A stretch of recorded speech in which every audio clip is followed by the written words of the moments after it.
I, 21 female, have an older sister, 26, who's always sick, gets a bunch of rashes, and is complaining about how she constantly feels like crap. She was also diagnosed with an autoimmune disease about a year ago, Hashimoto's disease, I think, and has been blaming every single one of her issues on her autoimmune disease, even if the issue is completely irrelevant. Did she stub her toe? It's because of her condition. Is she late for an event? It's because of her disease. She doesn't feel well. It's because of her disease. Doctors told her she's probably had this her entire life. But 5 years ago, she also got breast implants. And ever since then was when she said she started feeling so sick and horrible all the time. If y'all don't know, implant illness is a real thing. It's very common that women who get them will start feeling sick post-surgery. Yesterday, we had some other family over at our house because they were in town for a bit. My sister's doing her usual complaining about how horrible she feels all the time and how it's because of her autoimmune disease. I just got fed up with her whining and told her that her being sick all the time and feeling horrible was because of her breast implants, because she didn't start feeling that way until after she got them. Now she didn't like that I said that and started screaming at me. "You don't know what you're talking about. You're just trying to make this all about you," and so on. She and I went back and forth for a minute until our mother stepped in the room and heard what was going on and pulled me into the other room with her and told me I was an idiot for saying that because you don't know your sister better than she knows herself, and you exposed and embarrassed her in front of family. Family members visiting didn't know she had the surgery. My sister kept it very much on the down low to everyone about getting a boob job. So yes, I see how I might have embarrassed her. Still, the truth was going to come out anyways. I don't think I did anything wrong because it's pretty obvious that this is an implant illness. So help me out here. Am I the idiot? You shared your sister's medical info and you did it because you're ignorant, which is a lousy reason. She'll probably get judged very harshly by your family now. You are the idiot. Your sister's right. You don't know what the heck you're talking about. You're not in a position to diagnose her and know the cause of her symptoms. Exactly. And worst of all, you put her on blast in front of other people. It sounds like you want attention and don't like you aren't getting it. So you hurt your sister to make yourself feel better. And how are they going to find out about the implants eventually? It's been 5 years, and it never came up. I doubt it would come up and only had because you brought it up. You're a monster. You're really out here trying to downplay how much you embarrassed your sister. Also, your sister's business is her own to deal with. If she keeps mentioning she's not doing great, she should get a second opinion, just in case. But guess what? You don't get to diagnose or claim you know better than her doctors, because as far as I know, you're not a doctor. If you're truly concerned about her welfare, you would encourage her to see her doctor instead of outing her at a family outing. My nearly adult male friend, 18 female, has a friend nearly adult female who has a hatred for men, to the extent she's almost a walking stereotype, saying she hates all men, that 90% of men are evil, that she always takes a girl's side over a guy, etc. She complains a lot about how men don't treat her like a person, not realizing the irony of the fact that she's doing the same. Suffice it to say, she gets on my nerves a lot. For an example of why, at one point, I was talking to my friends about a breakup that I had with an ex of mine, where I felt she was extremely unfair and not compassionate, even when I always went out of my way to be compassionate with her. The mutual friend was there and jumped into the conversation, saying that I was probably horrible to her and deserved better.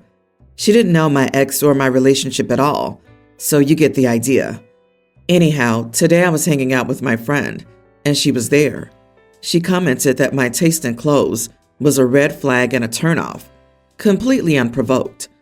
I responded that she's not somebody I find attractive at all, so why would I care about her opinion on this? She got angry and called me a misogynistic idiot. I don't think so. Instead, I think it's a genuine point. Why would I care that somebody I find unattractive finds my clothing style unattractive? Am I the idiot? Everyone's the idiot. Well, honestly, your entire buildup is that she's an idiot, so you're allowed to make such a comment. Saying you don't care about someone's opinion because they're not attractive is a BS thing to say to someone, anyone, even though she was an idiot as well. So everyone sucks. I understand why you don't like this girl. She sounds annoying, but fighting stupid comments with stupid comments is not the way to go. You proved all of her misandrist comments 100% correct at this moment. How did he lean into her misandrist opinions? She made unsolicited comments about how his appearance was unappealing to her, and he made the point that he isn't bothered about being appealing to her because he doesn't find her attractive anyway. There's absolutely nothing wrong with that, and she sounds as though she deserved it. Not the idiot, OP. It sounds like she has some trauma caused by men and is just projecting it on every man she crosses paths with. I'm sorry you're dealing with that. I'm not saying you're the idiot because you were mean to her. In fact, I think people who are idiots in general should be put in place. While she may have trauma, that doesn't give her the right to be mean to you or any decent man just because he's male. Yeah, trauma. She honestly just sounds like 90% of uni kids. Many young people are into this overly sincere moralizing type of thing at the age of about 21. When they grow up and understand more about how the world works, they'll grow out of it. If the genders were swapped in this situation, nobody would call OP an idiot for calling the other person unattractive, and nobody would criticize OP for reinforcing the other person's hate-filled mindset. My female 35, sister-in-law, husband-sister, is getting married in about 6 weeks. A year ago, she asked my husband to be a groomsman. My daughter, who will be a kindergartner by the time of the wedding, is to be the flower girl, and my son to be the ring bearer, toddler by the wedding, and me to be a bridesmaid. She did say if the expense of 4 of us in the wedding was too much, she could find a bridesmaid to take my place.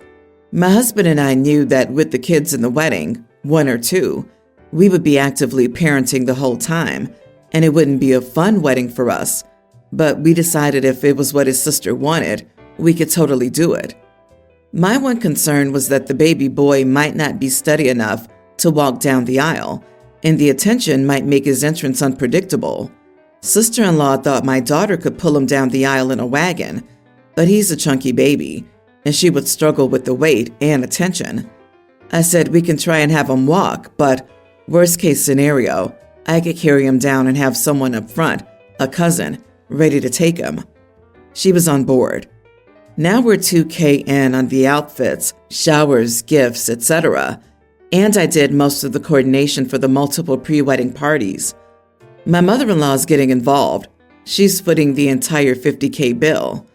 She called to confirm that our daughter could go without a car seat in the limo because she wants to get a smaller limo. Hubby told her a smaller limo won't be an issue since we would follow in our car with both kids in car seats, since the baby boy would need a nap, and maybe my girl too. Mother-in-law lost it. Apparently, even though our invite said ex-family and we RSVP'd for 4, only my daughter's invited. She expects us to leave our toddler son at home. We have a tux being delivered in 2 weeks, did not make plans for overnight childcare, and he was asked to be in the wedding by the bride. Mother-in-law insists he goes on vacation with my parents, or my parents cut their vacation short to come to the wedding as babysitters. They weren't invited to the wedding initially. I booked my summer nanny for the weekend, another $500, because I didn't want to put my parents in that position. Still, mother-in-law went around me and asked my parents anyway. They're not friends. My parents will do this, but I don't want to ask them to give up their vacation to be unpaid babysitters when they weren't even invited to the wedding. Sister-in-law would still like both kids and really wants a flower girl, but won't go against her mom at this point and tell her that she asked the baby boy to be in the wedding and approved the tux. So, am I the idiot for taking away the flower girl too? Now mother-in-law won't let me back out because it'll be lopsided, and uninvited my son after the invites went out. Mother-in-law won't even let our nanny come because she doesn't know her. She'll only allow my parents, and sister-in-law won't even return calls because mother-in-law's paying. Father-in-law, who is actually paying, says that he never knew my son was invited or asked. Honestly, at this point, I'm just tired. Lots of other wedding drama with mother-in-law and sister-in-law, and an easier night and sleeping in the next morning sounds wonderful. It's mother-in-law's do-over wedding. She tried with mine, but that got shut down firmly, and there are probably still hard feelings. What the ever-living heck? Seriously, is this mother-in-law's wedding or sister-in-law's? Mother-in-law is an idiot for being so controlling. Sister-in-law is an idiot for not even having the guts to tell mother-in-law that she invited your little lad to be the ring bearer. You're not the idiot at all, and I quite agree. I wouldn't be attending on those terms either. Wouldn't let you back out? LMAO, how does she think she'll stop you? I get that she's funding it, or I guess her husband is, but joint money. And I even get why sister-in-law might not go against the bank in this fight, but what in the heck does mother-in-law think she can do to force you to participate? Kidnap you? Wow, it never fails that weddings bring out so much drama.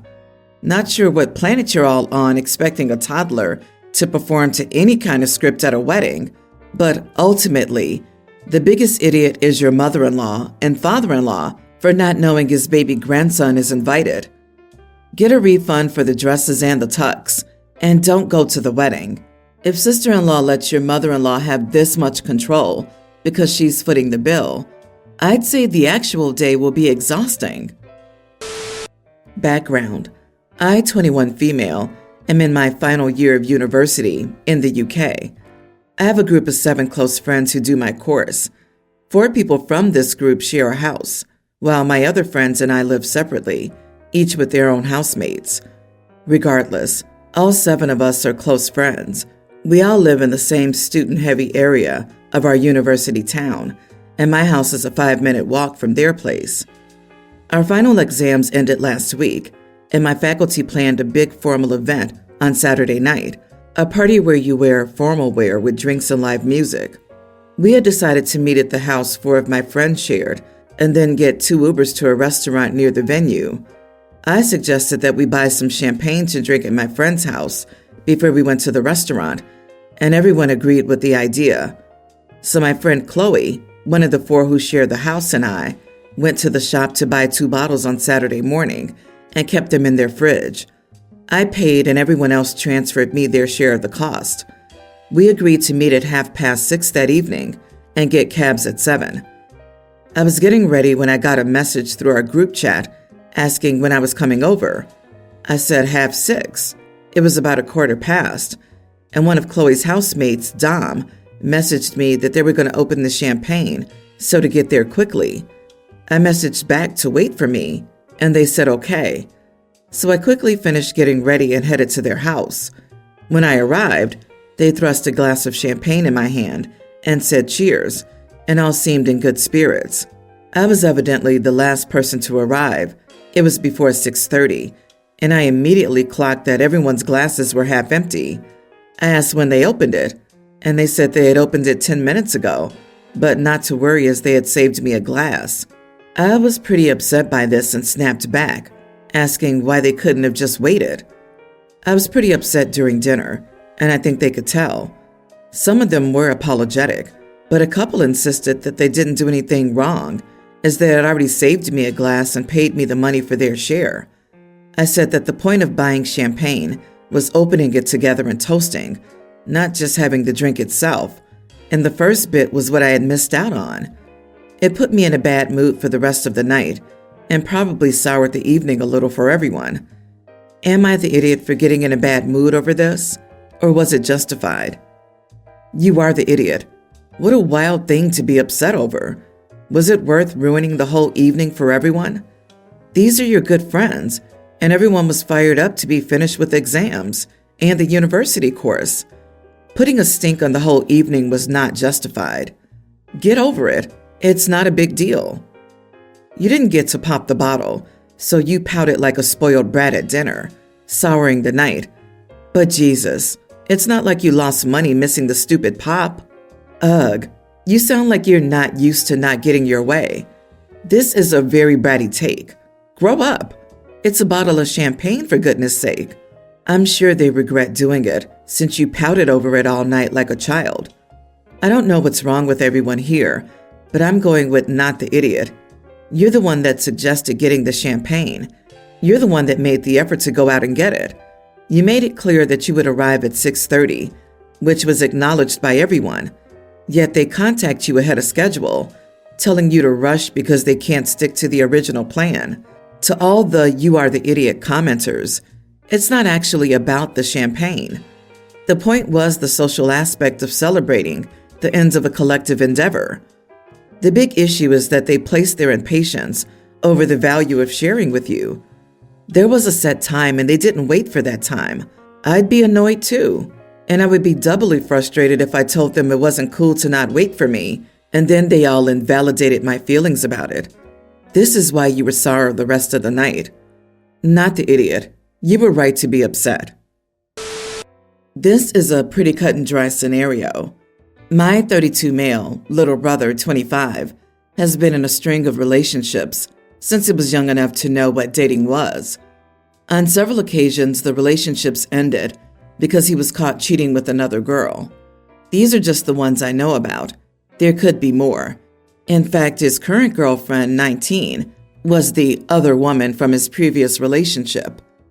He, I'll call him Danny, still lives with my parents, and I headed over on the 4th for a barbecue. When he reached out for a hug, I noticed his arm was super red, and he showed me his brand new tattoo that he had literally just gotten. In huge words, it said "loyalty" in cursive. I might be the idiot because I laughed as soon as I saw it and didn't try to hide it. It wasn't a dramatic laugh. He said, "What's so funny?" And I just said his tattoo was really ironic. He got angry, stormed off to his room, and didn't join my parents and me, plus our sister, for dinner. I told them what happened, and they said I was being an idiot. And my sister said people are allowed to change. I personally think he's acting like a child by locking himself in his room, and that I shouldn't be blamed for him storming off at 25. Phew, thank goodness he didn't get maturity tattooed on his arm. That would have been even more hilarious.